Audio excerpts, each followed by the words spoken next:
La bendita cuestión del propósito, esta exigencia, esta responsabilidad que sentimos de transformar el mundo de forma masiva, haciendo algo enorme y de altísimo impacto.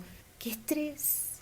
Si cuando escuchaste esto se te hizo un nudo en la panza, este episodio es para vos. Bienvenidos a Las Historias que nos contamos, un podcast para rascar hacia adentro, para preguntarnos y repreguntarnos sobre las historias que nos contamos acerca del mundo, de cómo las cosas deberían ser o dejar de ser, de nuestro vínculo con otros e inclusive con nosotros mismos. Gracias por estar acá. Yo no sé ustedes, pero desde que entré a la adultez sentí una presión tremenda a tener clarísimo mi propósito en esta vida, como una especie de obligación autoimpuesta. Hola, perfeccionismo. Porque no podía ser que yo, que creía conocerme, no tuviera ni la menor idea de a qué quería dedicarme, qué quería hacer con mi vida. Seguramente escucharon hablar del Ikigai, si no ya saben, a preguntarle a ChatGPT. Pero en muy resumidas cuentas es una filosofía japonesa acerca del propósito. Ikigai es eso que hace que la vida valga la pena ser vivida.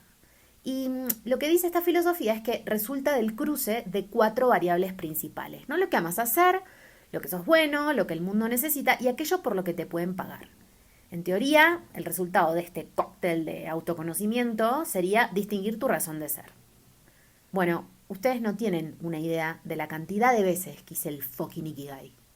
A veces cambiaban cositas, a veces no, pero nunca ninguno de esos resultados me produjo una aceleración del corazón, un entusiasmo absoluto. No me producían nada, de nada, de nada. Hice muchos cursos y talleres de exploración personal porque obvio que me encanta rascar para adentro todo el tiempo. Y en estas actividades siempre, viste, te hacen visualizarte a vos mismo como ocupando distintos espacios, distintos roles profesionales o haciendo actividades diferentes. Y lo que veía me gustaba, sí, pero qué sé yo, no se me incendiaban las entrañas, ¿no? No me quedaba sin aliento, no tenía ese aha moment, ese eureka, ese instante de revelación donde te das cuenta que ese era el camino a seguir. A principios de mis 20, en una de estas, no sé si crisis, vamos a llamarlos cuestionamientos existenciales.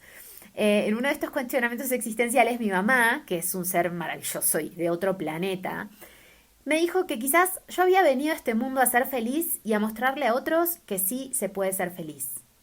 Y me volví loca. No saben lo que me indigné. Me pareció tan vacía su respuesta. Y me acuerdo como si fuera ayer del enojo que sentí. Yo estaba buscando certezas, certezas, mamá. Yo quería que alguien me dijera qué era lo que yo tenía que hacer y más. Yo quería que me aseguraran que eso que me decían efectivamente era el propósito de mi vida. Y esta señora que me dio la vida venía y prácticamente me decía que no había propósito. Eso fue lo que yo entendí en ese momento. Perdón, mamá, te amo.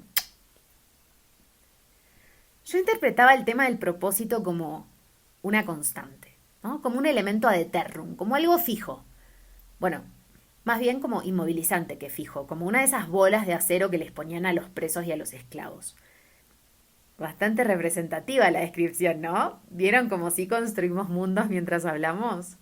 En fin, en el fondo yo sentía que una vez que encontrabas tu propósito, en vez de ser algo posibilitante, era restringido, ¿no? Y único, era eso o eso, por siempre. Y para una persona como yo, que me gustan tantas cosas tan distintas y a veces contradictorias, esto era terrible. Y les diría que justo fue eso lo que me llevó de forma inconsciente, ¿no? A resistirme a buscarlo y a encontrarlo por mucho tiempo. Pero al final del día creo que hay una cuestión de querer honrar la vida que tenemos. Y no jodamos, qué lindo ponerla al servicio de un algo más grande que uno. Pero, ¿qué pasa cuando no tenés claridad acá? Cuando nada de lo que haces, de lo que buscas, te ayuda a encontrar eso que viniste a hacer a este mundo. Un día, ya viviendo en México y amando mi trabajo, me encontré cumpliendo la función de 6 personas y el cuerpo se me apagó. Desde ese momento supe que las cosas tenían que ser diferentes y vengo activamente en búsqueda de sentido. Con el tiempo lo que me di cuenta es que nos tratamos a nosotros mismos como negocios. Sí, sí, mucha gente va a decir que no, que el autocuidado, que la salud mental, pero sí, nos tratamos a nosotros mismos como negocios, porque tenemos la obligación, o mejor dicho, nos colocamos la obligación, nos obligamos a nosotros mismos a saber dónde tenemos que ir, porque si no podemos acabar en cualquier parte, ¿no? Tenemos que ser productivos, tenemos que ser eficientes, objetivos claros y medibles hay que tener, que se puedan traquear en el tiempo y mil cosas más. Tenemos que pasarnos al club de las 5 de la mañana, medir el sueño con anillos, relojes, tenemos que controlar nuestros ayunos, porque ahora hay apps hasta para ayunar. Tenemos que accionar, tener absoluta claridad hacia dónde vamos, porque además, según los gurús, si a la certeza le sumamos acción, la combinación nos hará millonarios. ¡Qué estrés! Nuestras culturas occidentales creen que tenemos que estar vivos con un propósito, ¿vieron? Trabajar, ganar plata, toda la plata que se pueda. Pero algunas culturas indígenas, que bajo mi interpretación son las que lo entendieron todo, creen que estamos vivos así como la naturaleza está viva. Para estar acá, para respirar, para ser únicos, particulares, hermosos, extraños, raros, para existir. No necesitamos lograr nada para ser válidos en nuestra humanidad. Y el día que acepté que no tengo un gran propósito en mi vida más que honrarla, me cambió la forma de verla, me cambió la cabeza. Vivir por el hecho de vivir. Cuidar los vínculos y el planeta, vivir en el amor, la amistad, encontrar paz y gratitud todos los días. Ese es el propósito y sentido de mi vida. No vivo en un termo, ¿no? Y en un mundo capitalista sí hay que hacer plata, ajá. Pero mi trabajo no tiene por qué ser necesariamente ni el propósito de mi vida ni el sentido de mi vida. Ojo, hay muchísima gente que logra hacer coincidir ambas cosas y me imagino que debe ser algo súper gratificante. Pero ¿qué pasa cuando no, como me pasó a mí? ¿Qué pasa cuando te gusta tu trabajo, pero te sentís vacío? Cuando no tenés ese rush como de sentir que estás contribuyendo a algo más grande. No pasa nada. Me parece que como pasamos la gran parte de nuestro día trabajando, tiene sentido que queramos dotarlo de propósito para poder, qué sé yo, hacerlo sostenible en el tiempo, ¿no? Yo lo agradezco, pero no es el propósito de mi vida. Es algo que sí disfruto hacer, que me permite sostener esta existencia material que tengo y ya. Dejé de dotarlo de carga existencial porque no la tiene. Esto es un poco lo mismo que cuando le empezamos a exigir a las personas alrededor nuestro que cumplan todos los roles que necesitamos cubrir. ¿Vieron? Un checklist enorme de cosas que queremos que el otro sea para nosotros. No está mal entender que necesitamos cubrir estos roles. De hecho, está buenísimo para nuestro propio autoconocimiento. Pero pretender todo eso de una persona, ¿de verdad? ¿Entienden el nivel de exigencia que cargamos en el otro? El poder que le damos al otro. Si a mí me gusta salir a correr acompañada y a mi esposo le gusta hacer pesas, yo puedo perfectamente anotarme en un club de corredores sin él. Si a mí me gusta ir a ver cinearte y mi mejor amiga lo odia, voy con mi mamá que le encanta. Si a mi grupo de amigas le gusta irse de fiesta el sábado y a mí no, no pasa nada, no voy. Planchamos al día siguiente, nos tomamos unos mates a la tarde. ¿Entienden dónde voy? No todos, pero si sos como yo, quizás también dotes a tu trabajo de la razón de tu existencia y no es necesario. Digo, tu trabajo nunca te va a decir, ¿no? Que exigís demasiado de él porque es imposible que te responda. Pero si sos como era yo, probablemente te frustres hasta que quieras cambiarlo por uno más cercano a las cosas que buscas. Y pase un tiempo y te termines frustrando, de nuevo, porque la búsqueda de sentido está en vos, no necesariamente en lo que haces. De nuevo, sos vos el que tiene que dotar tu vida de propósito, no dejárselo a tu laburo. Este podcast para mí nutre muchas de mis dimensiones, ¿no? Puedo comunicarle a otros cosas que me interesan, que son bastantes, y a muchos de ustedes les está resonando. Y les llega a despertar preguntas y nuevas formas de ver las cosas. Hermoso, genial, ya está. Yo misma creo un espacio para que eso pase, porque mi trabajo a veces me lo da, pero a veces no. Y creo, al final del día, amigos míos, que crear los contextos para que las cosas pasen depende exclusivamente de nosotros.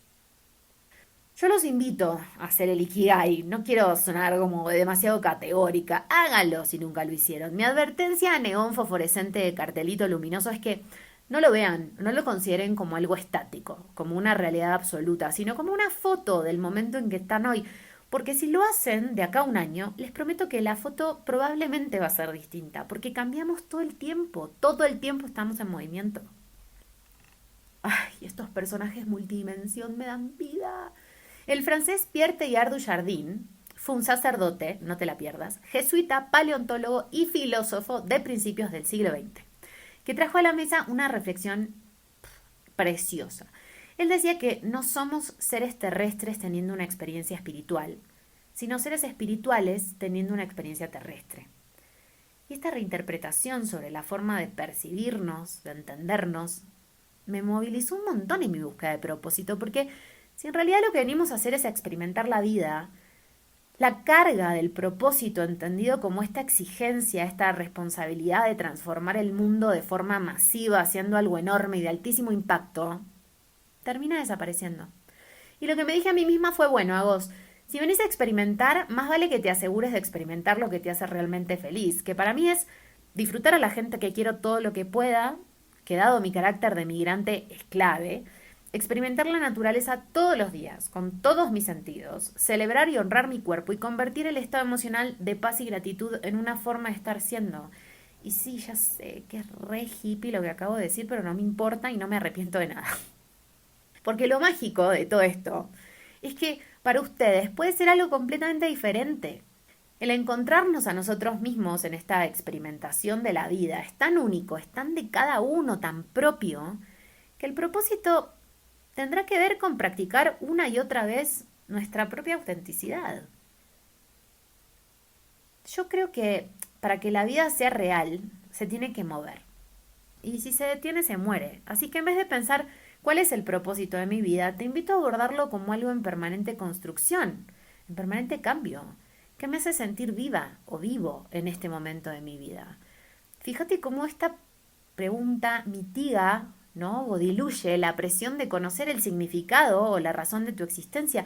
Y si la convertís en una práctica, puede ayudar a que te acerques a tu propósito de una forma bastante más fluida, más que como algo único dado de afuera, como una conversación, ¿no? Una co-creación con vos mismo que nace de adentro tuyo. Acordate que la vida no puede moverse, a no ser que nosotros desde nuestra más profunda conciencia, autenticidad y presencia la estemos dirigiendo para que se mueva.